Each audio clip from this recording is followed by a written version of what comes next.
నిరంతరం ప్రజల మధ్య ఉంటూ ప్రజాసేవకు అంకితమవ్వడంతో పాటు కర్మ సిద్ధాంతాన్ని నమ్ముతాను కాబట్టి ప్రజాభిష్టం మేరకు పనులు చేసుకుంటూ ముందుకు వెళ్తాను, అంతా మంచే జరుగుతుంది అని మాజీ ఎంపీ ఏపీ జితేందర్ రెడ్డి వ్యాఖ్యానించారు. అయోధ్యలో రామ మందిరాన్ని ప్రారంభించనున్న నేపథ్యంలో స్వచ్ఛ తీర్థ అభియాన్ కార్యక్రమంలో భాగంగా పద్మావతి కాలనీలో గల ఆంజనేయ స్వామి ఆలయంలో బీజేపీ నాయకులు కార్యకర్తలతో కలిసి పరిశుభ్రత కార్యక్రమాలను నిర్వహించారు. ఈ నెల 22న అయోధ్యలో శ్రీరామ విగ్రహ ప్రతిష్టాపన సందర్భంగా దేశవ్యాప్తంగా అన్ని ప్రాంతాలలో ప్రజలు ఉత్సాహంగా జరుపుకోవాలని, ఆ కార్యక్రమాన్ని ప్రత్యక్షంగా పాలమూరు వాసులకు చూపాలన్న ఉద్దేశంతో క్లాక్ టవర్ ప్రాంతంలో అన్ని ఏర్పాట్లు చేయడం జరిగిందని, ప్రజలు కూడా తమ తమ ఇళ్లలో ఆ రోజు 5 జ్యోతులను వెలిగించి ఉత్సాహంగా పూజలు నిర్వహించాలని జితేందర్ రెడ్డి సూచించారు. రానున్న పార్లమెంట్ ఎన్నికల్లో దేశవ్యాప్తంగా ప్రజల మద్దతుతో 3వసారి నరేంద్ర మోడీ ప్రధానమంత్రి అవుతారని, తాను కూడా మహబూబ్ నగర్ నుంచి ఎంపీగా పోటీ చేసేందుకు ఉత్సాహంగా ఉన్నానని,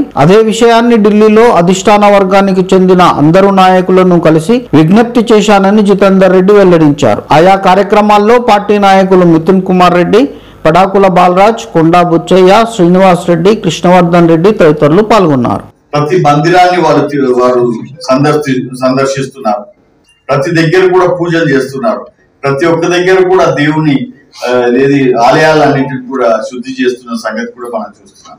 అదే విధంగా ఇవాళ భారతదేశంలో ఉన్న ప్రతి గ్రామానికి కూడా వికసిత్ భారత్ అనే పేరుతోటి ఈ స్కీమ్లు ఏదైతే ప్రజలకు అందుతలేవో, తెలుస్తలేవో, దానిని ఎల్ఈడి స్క్రీన్స్ ద్వారా, మొబైల్ ఎల్ఈడి స్క్రీన్స్ ద్వారా ప్రతి గ్రామానికి పంపించి భారతీయ జనతా పార్టీ ఏదైతే ఉందో ఖాళీ దేవుని మీద నమ్మకం అనేది కూడా కాకుండా శ్రమించి ప్రజల మధ్యలోకి వచ్చి ప్రజలకు కావాల్సిన అవసరాలన్నింటినీ కూడా తీర్చే విధంగా ఇవాళ భారతీయ జనతా పార్టీ పనిచేస్తుందని చెప్పి కూడా మీ అందరినీ నేను తెలియజేస్తున్నాను.